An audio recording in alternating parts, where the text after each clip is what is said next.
What's up guys, COD Gameplay here, and today I have a team deathmatch on bootleg using the Scar L with Silencer. And now the reason why I posted this game is because my end score ends up being 41-3. But what really stands out about this game is that we end up losing. So this is team deathmatch where we need to get a combined total kills of 75 kills.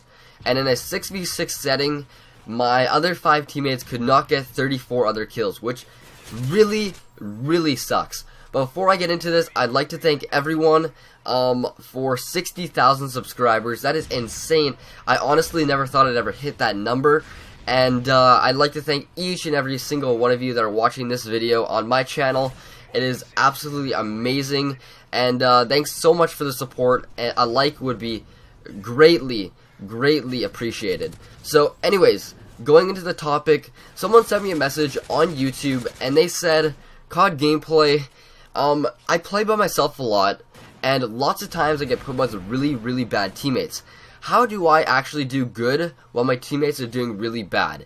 And now I was going to answer him in a personal message, but I decided, you know what, it's probably a little bit too complicated. It's not that easy to say in just maybe like 200 characters. It's probably something that I could talk about in a commentary and help him out greatly.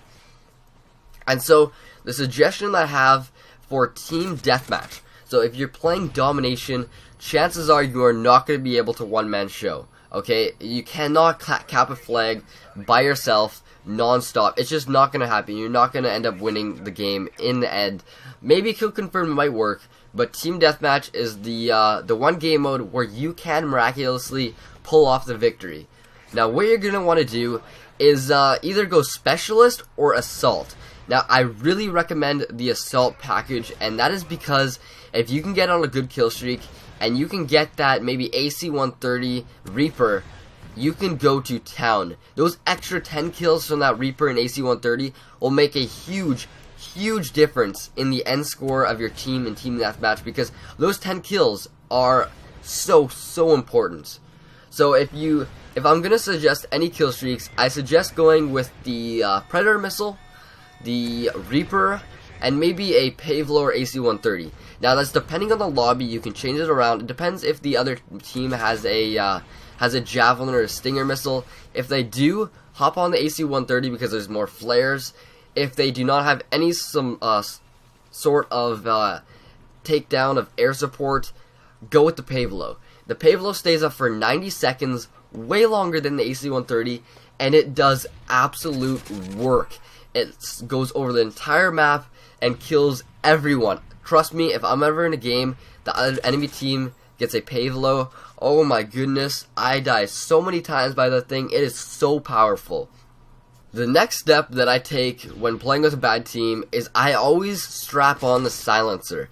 Now the silencer can really help, because your main goal is to get inside that enemy spawn and stay as far away from your teammates as possible, because in the end your teammates are not helping all that much and you're going to need to do a lot of work. So silencer will keep you in the enemy spawn for longer because they will not know exactly where you are, and it'll keep them distracted. So they'll be going for your teammates, which most likely will not have silencers and will be popping up on the radar non-stop.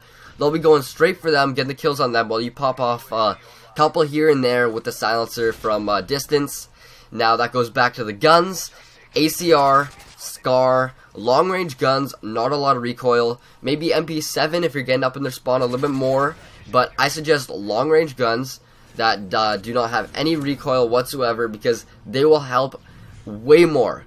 They are more versatile, and you can do way better because you do not put yourself in a situation where you cannot kill someone from a far distance.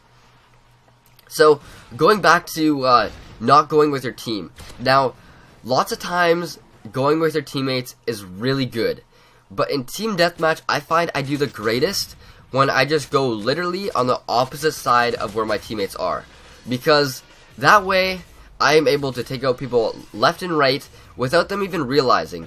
If you have Assassin on, it is way better. Now, I sometimes do not go with Assassin.